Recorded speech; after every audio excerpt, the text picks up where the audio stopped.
Hello, ನಾನು ನಿಮ್ಮ ಚಂದ್ರಮೌಳಿ ಕಣ್ವಿ.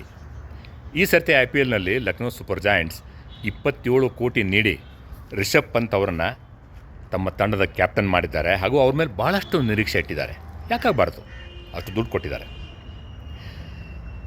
ಆದರೆ ಡೆಲ್ಲಿ ಕ್ಯಾಪಿಟಲ್ಸ್ ಮೇಲೆ ನಡೆದಂಥ ಒಂದು ಎಕ್ಸೈಟಿಂಗ್ ಮ್ಯಾಚಲ್ಲಿ ಕೇವಲ 1 ವಿಕೆಟ್ ಅಂತರದಿಂದ ಡೆಲ್ಲಿ ಕ್ಯಾಪಿಟಲ್ ಗೆತ್ತು. ಆವಾಗ ಪಂತ್ ಅವರ ಕಾಂಟ್ರಿಬ್ಯೂಷನ್ ಬ್ಯಾಟಿಂಗ್ನಲ್ಲಿ ಏನು? 6 ಬಾಲ್ ಆಡಿದರು, 0 ಸುತ್ತಿದ್ರು. ಡೆಲ್ಲಿ ಕ್ಯಾಪಿಟಲ್ಸ್ ಗೆಲ್ಲಬೇಕಂದ್ರೆ 210 ರನ್ ಬೇಕಾಯಿತು. ಒಂದು ಹಂತದಲ್ಲಿ 7 for 3, 65 for 5, 113 for 6 ಆಗಿದ್ದರು.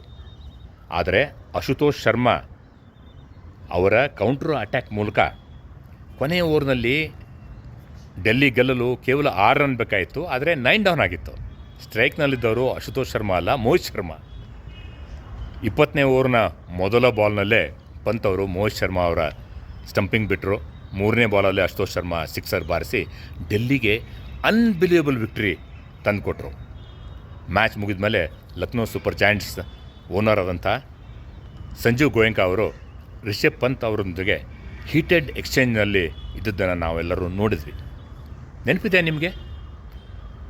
ಇದೇ LSG ಓನರ್ ಸಂಜೀವ್ ಗೋಯಂಕಾ ಅವರು ಕಳೆದ ಸೀಸನಲ್ಲಿ ಕೈಗೆ ಬಂದ ತುತ್ತು ಬಾಯಿಗೆ ಬರಲಿಲ್ಲ LSGಗೆ ಒಂದು ಮ್ಯಾಚ್ನಲ್ಲಿ. ಆವಾಗ ಗ್ರೌಂಡ್ನಲ್ಲೇ ಕ್ಯಾಪ್ಟನ್ ನಮ್ಮ KL ರಾಹುಲ್ ಅವರಿಗೆ ಭಾಳ ಖಾರವಾಗಿ ಕೆಂಡ ಕಾರಿದ್ದು.